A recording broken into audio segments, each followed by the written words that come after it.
In 1945, esteemed author George Orwell released the novella Animal Farm, a fable teaching millions about government corruption and fascist dictatorship, all while using common barnyard animals as a metaphor for the communist revolution and the rise of Stalin. The novella has gone on to become a major success, and is often used as required reading in the American educational system. Though its achievements are undeniable, many argue, including myself, that the novella is heavily flawed. Many hope for its strong concepts to be perfected in an adaptation. Barnyard is a 2006 animated movie released by Nickelodeon Movies. See what they want us to see. They think we can't handle the truth. All clear! They're probably right. Ahoy ahoy, I'm John, and welcome to my very brand new series, Idiotbox Odyssey. For this show, I want to do something different than everyone else on YouTube, so I decided to review movies, and I had no other choice than to start with Barnyard.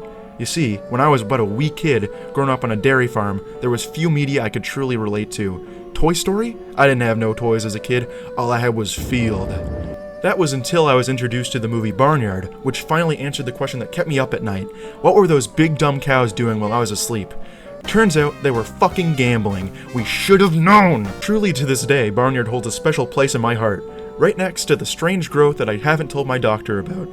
Often, my family will quote classic lines like, "Dude, I got an arm," or "Cows don't like houses that much. They prefer to be in the meadows where they can get a graze on," and of course, what we got here is probably some teenagers going out for a joyride in their mom's car. You know, kids? Nothing a little strip search won't cure ya. What did you say? I can promise you that I will love this movie until the cows come home. Boo! You stink! Now to answer another question. Is the movie actual quality? No, it's fucking terrible.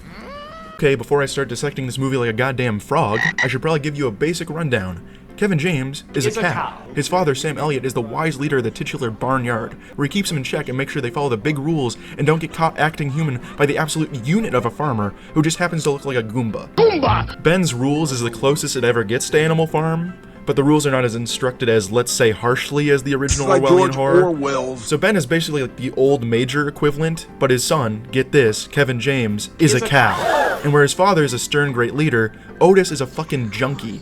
He'd much rather be at the big drink doing some big musical number than leading the farm with his pop. So his dad is like, "Otis, with great power comes great responsibility," and Otis responds by cranking that soldier boy into club. Then Ben gets eaten by some weird-looking dogs, with their leader who talks like the Joker. You know me, lady killer. Too many liberals! With his father Big Mac, Otis is forced into becoming the new farm president, even though he'd much rather be pulling pranks with his barnyard friends. So basically, where Animal Farm was about the fall of Karl Marx and the rise of Stalin, Barnyard is more about the Clinton era, where we went from some boring old guy to a crude, rude party dude. I did not have sexual relations with that woman. With the basic premise established, I'll now divide this movie into separate categories to really study this in depth. Now this is an animated movie, so the first impression you'll get is how it looks, and boy does it look. To be fair, this was made in 2006 when animated movies didn't look too hot, and this isn't Pixar, it isn't even DreamWorks, this is Nickelodeon, okay? They made the fucking Jimmy Neutron movie, I don't know what you expected. Even if a lot of the backgrounds look like Gmod maps, and you're not doing yourself any favors if you look at the background characters, I don't really think it would fit the tone to be animated beautifully. Like it's Barnyard, do you really want the scene where the feral rat shits on the pig's head to look like a Ghibli Studios movie? I will say, however, I'm not a fan of the constant jiggle physics. Alright, I was not expecting this, but I have to compliment the movie here. After Shrek came out in 2003 and had the All-Star scene, animated movies followed in its footsteps and absolutely jam pointless pop music in there, even if it becomes outdated a year after the movie is released. There's the obvious perpetrators like Norm in the North and Norm in the North 2 Keys to the Kingdom and Norm in the North 3 King Size Adventure, but even now, that big Mario movie everyone's been talking about, that one also felt the need to shove in 100 pointless 80 songs. It got so bad to the point where it felt like the Suicide Squad movie, and that is not a compliment. Barnyard, on the other hand, sticks mainly to a soundtrack purely of high-energy hillbilly rock. It gives it a bit of its own style, something to set it apart and establish the tone. Though it's a crime they never used a Prima song. Along came Lou with the old baboons and recognized that smell.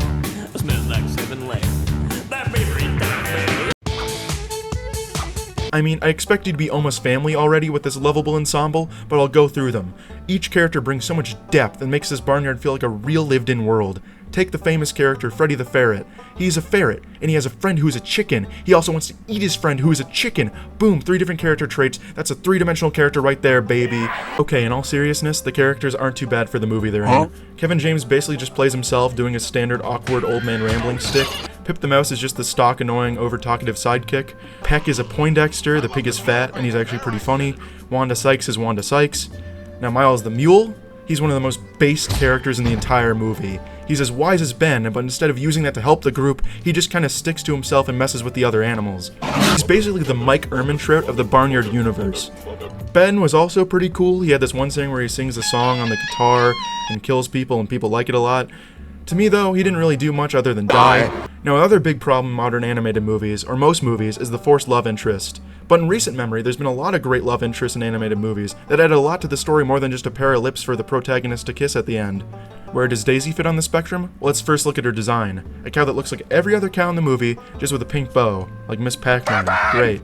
She's played by Courtney Cox, who's from that one show that Abed Nadir shot himself on. It sounds like she's really just relaying the script as she records the lines, and the character pretty much exists to giggle at bad jokes, which really makes me irrationally annoyed. But I'll get back to her later. The villain Dreg felt like some 14-year-old edgelord came in and wrote all his dialogue, and they have this one little baby chick in the movie, which was just there for profitable merchandise. But I fucking hate this child with every fiber of my soul. Every time she was on screen, I wish I could just stomp her into a tiny yellow paste. She makes every other character just as terrible by result. I'd feed her rat poison. Wait, rat.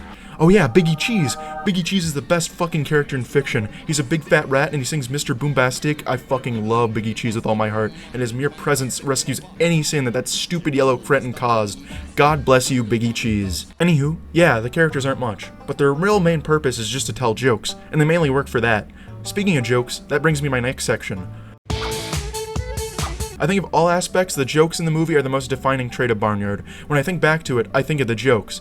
Even if a lot of animated movies have a crude sense of humor, this one feels strangely distinct. Sadly, not in a good way. What? Some jokes kinda work, but the main problem is that everything in this movie is dialed to 11. Take this joke for example, where Ben says not to do something, and then Otis immediately gets called on the phone for doing that exact same thing. Hilarious.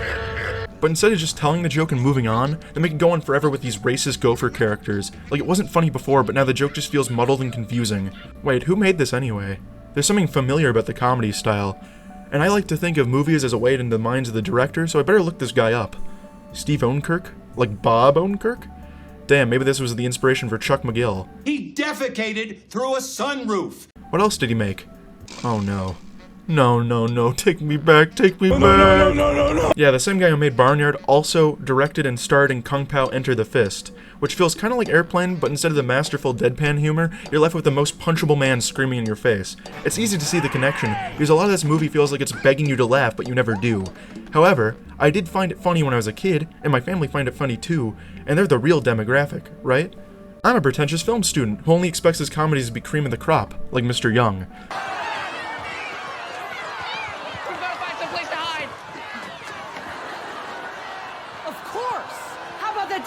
So while I think the comedy could have been better, it's still its defining quality.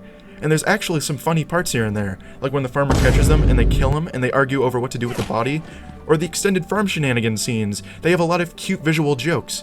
My main problem with this movie is that it tries to balance the irreverent over-the-top comedy with forced, overly dramatic tropes, which brings me to my final segment. Okay, so I've already talked extensively about the film's comedy, but that's only a third of the film's tone. It feels like it has 3 different directors and they all came in with their own ideas of what the movie should be. Steve with his comedy about party animals, some edgelord with his epic about cows fighting coyotes, and the third being this embarrassing cow love story. Like the 3 do not fit together at all.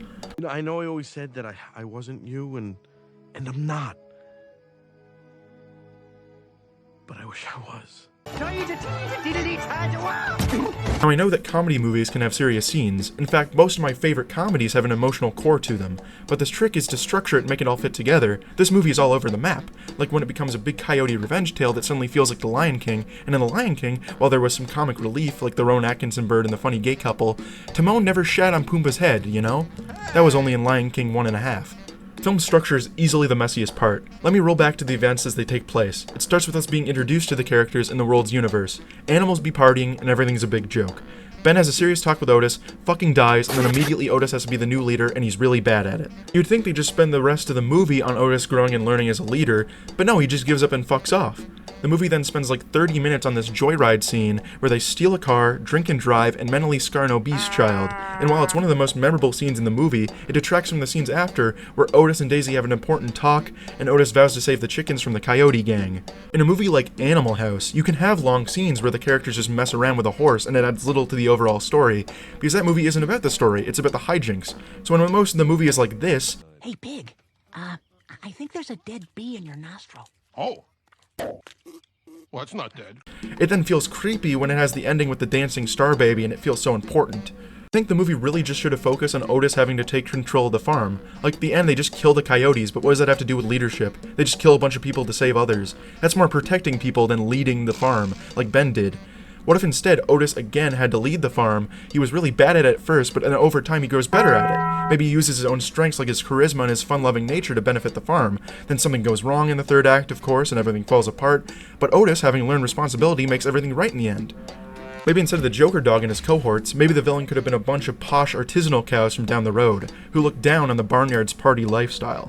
Maybe Daisy could have been from that farm, giving Otis something to prove and something for them to connect over later. It's not the most original, but it's better than the mess it already is. Anyway, that's what I think is wrong with Barnyard, but what do I know? I'm just a kid. Now I wonder what the big-time critics had to say about this movie. It's impossible to shake the impression that Barnyard was written by idiots. Why else would the male cows have udders? Politically correct and anatomically incorrect and ugly to look at. Deserves to be hanging in the nearest meat locker. All the cows have udders, even the male ones. In real life, only female cows have udders. What kind of sick, alternate cow universe does this movie take place in anyways? This is the most dubious animation since Robert Zemeckis' Creepy the Polar Express. Only uglier, lazier, and with a more indisputable racist streak. Forget the confusion of the he-cows that populate this film. The real problem is that Barnyard is a lousy, lousy movie. Don't the directors know that children are watching and listening? The Barnyard is the Middle East, the hens represent the oil wealth, and the humans are the ineffectual United Nations. The overall feeling I had leaving Barnyard was one of feeling genuinely creeped out. Lesbian cows. Lesbian cows. Carnivorous lesbian cows. The funniest joke is the one nobody talks about. The gender confusion of male cows with udders. Well, that's all I have to say on Barnyard, for now. I think while overall it's pretty bad, it strangely sticks with you. Like, I know that's not just the case with me. This movie has shown up in internet culture for decades, and that doesn't just happen with every 2006 animated movie. You never see a meme out of the ant bully or the wild, so there's obviously something that makes people remember this all the years later, and as much as it sucks, I still will love it for the rest of my life. Wait a minute.